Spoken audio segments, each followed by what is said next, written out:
কিন্তু এখন আর আমরা দেখতে পাচ্ছি না। কিন্তু ওনার স্বপ্ন ছিল উনি খাল খনন করে মানুষের খাদ্যই করবেন।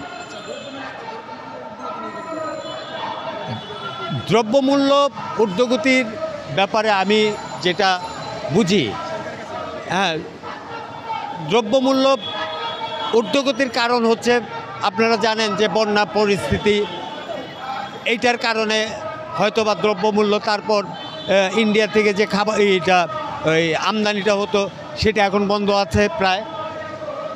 এই রকমভাবে আমাদের জমির স্বল্পতার কারণে আমাদের আমদানি নতুন করে এই সরকারের কারণে নতুন করে বিভিন্ন দেশের চুক্তির কারণে দ্রব্যমূল্য একটা ঊর্ধ্বগতি। এটা খুব দ্রুত আমার মনে হয় বর্তমান সরকার ডক্টর ইউনূস সাহেব এটা পারবেন সমাধান করতে, তবে একটু সময়ের ব্যাপার। উনি এই মানে যেই জিনিসগুলি সবচেয়ে বেশি হচ্ছে সেটা হচ্ছে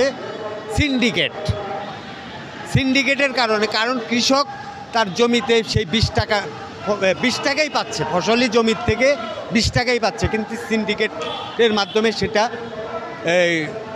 ঢাকা বা বিভিন্ন জায়গায় যখন এই দ্রব্যটা আসে 120 টাকা সেই মূল্য হয়ে যায়, অর্থাৎ 100 টাকা সিন্ডিকেটের হাতে চলে যাচ্ছে।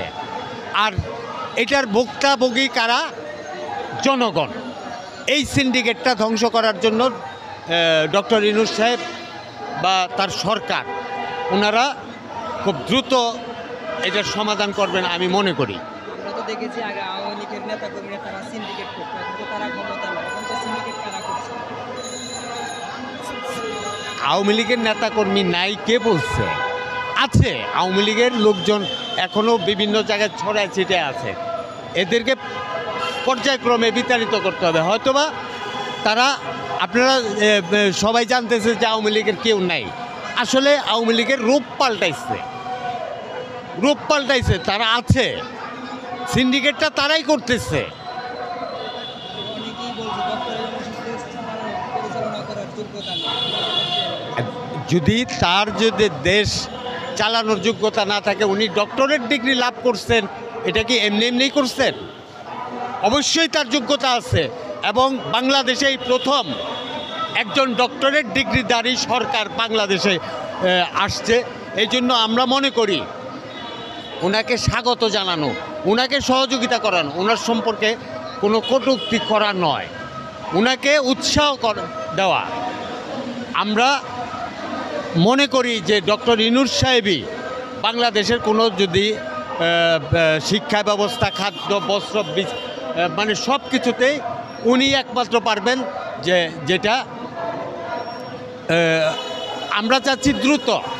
আসলে চা যদি আমরা ওই পানির মতো পান করতে যাই তাহলে আমাদের মুখ পুড়ে যাবে।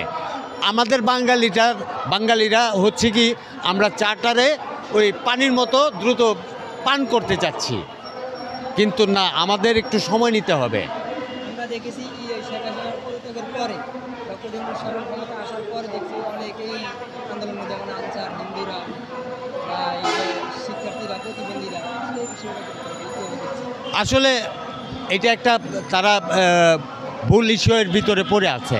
কারণ 17 বছরে যে স্বৈর শাসন চলে আসছে, এইটা একদিন 2 দিনে সমাধান করা সম্ভব না। কারণ প্রতিটা সেক্টরে, প্রতিটা জায়গায় আপনার আওয়ামী লীগের লোকজন বসে আছে। রাজনৈতিক দলেরা হয়তোবা এটা রাজনৈতিকভাবে এটা আস্তে আস্তে এটা সরাইয়া তারপরে একটা সুন্দর সরকার গঠন করে তারপরে মানে একটা সুষ্ঠু নির্বাচন আসবে আমি মনে করি। ধন্যবাদ।